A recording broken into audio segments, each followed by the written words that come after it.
With Netflix releasing Avatar: The Last Airbender, I find myself asking the question, why Avatar?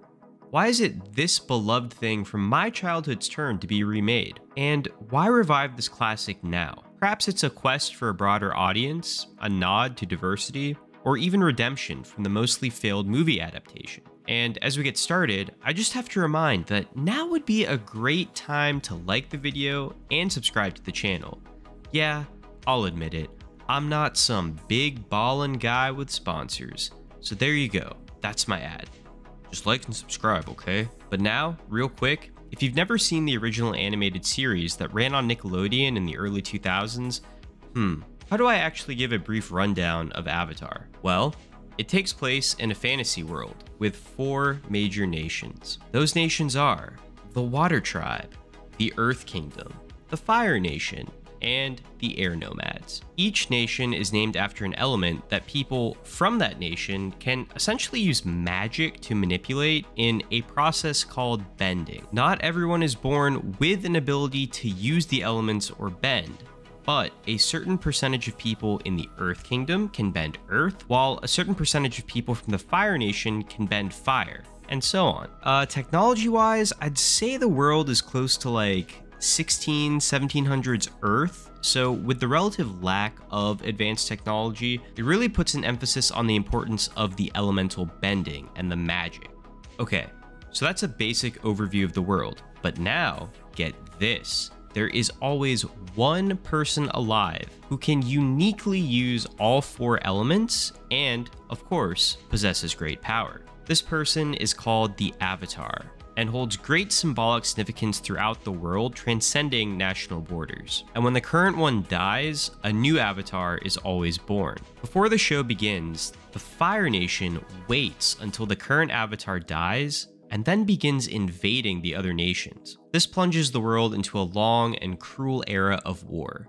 Because the new avatar is only a child, the war disrupts the process of finding them, and the Fire Nation is able to invade without the avatar stepping in to stop them and maintain the balance. Alright, so do you get it now? It's a cool story. One of the coolest in my opinion. But again, why is this Netflix show happening now? It's a fad. Well, it's no secret that the entertainment industry is addicted to remakes, and live action ones at that. It's just simply all the rage these days. All right, open your boxes. Open your boxes. 1, 2, 3. Live action remake. Live action remake. Live action remake. Go ahead and put aside things like Disney doing remakes for its animated classics like Mulan, Lion King, etc. Because just looking at Netflix, and just off the top of my head, they've recently taken a lot of shows that were originally animated and retold them in live action, including things like Cowboy Bebop, Death Note, and most recently, One Piece. And while Avatar isn't technically an anime like those others, it still fits nicely into Netflix's recent formula. Don't ask questions, just consume product and then get excited for next product. But it makes sense why they do this, right? Because it means there's gonna be a built-in base of people with suckers. I mean, fans like me who will watch no matter what. And also go talk about it on the internet no matter what. Got him! Got him!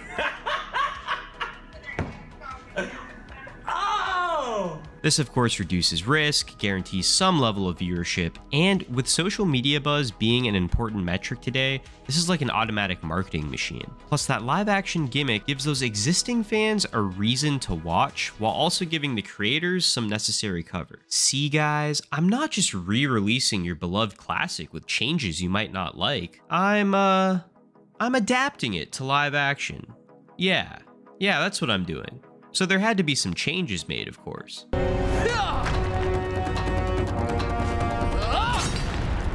Excellent form, Prince Zuko. You taught me well.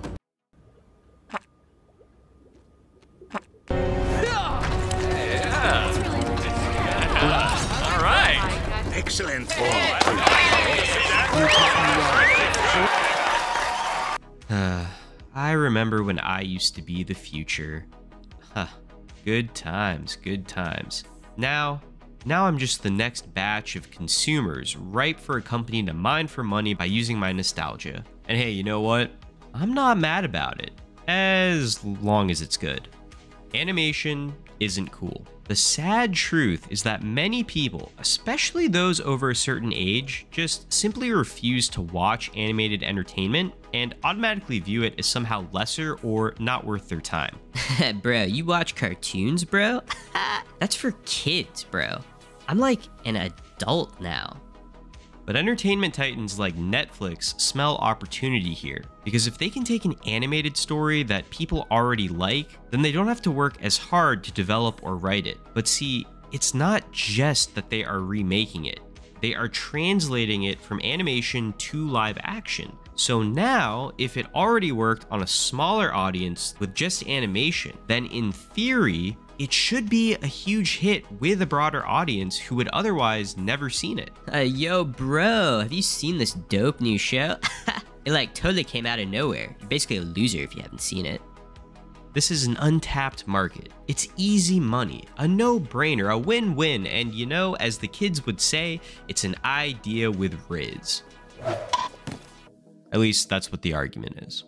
Diversity and representation. Okay, so currently in the entertainment industry, there is an emphasis on diversity and inclusion. I'm not saying that's automatically good or bad. In fact, I really don't want to dip my toe much into that issue right now at all, but I'm talking about reasons why this adaptation is being made today, and this is undeniably one. I've heard the creators talk about their inspirations for the show, and while they have said that it's to fill in gaps that the original story didn't tell, they've also mentioned diversity quite a few times. I talked a lot about how this show, one of the reasons for doing this show is establishing a new benchmark in representation, and I truly do believe that, and bringing together actors of this caliber into a fantasy epic like this, a story that they haven't been able to do in the past, was really gratifying, and it really, justified why we're doing the show in the first place. Having a predominantly Asian group of people both in front of and behind the camera is significant. For the longest time as an actor of color, you don't get opportunities to play in these kinds of franchises. You have no idea how important that is and how many more voices people will find. Because much of Avatar is inspired by Asian places and cultures. Not to mention the fact that several storylines in Avatar's first season involve Sokka learning to accept other female characters as equals, like Katara and Suki. I know there was some buzz about them removing some or all of these aspects from the live-action telling,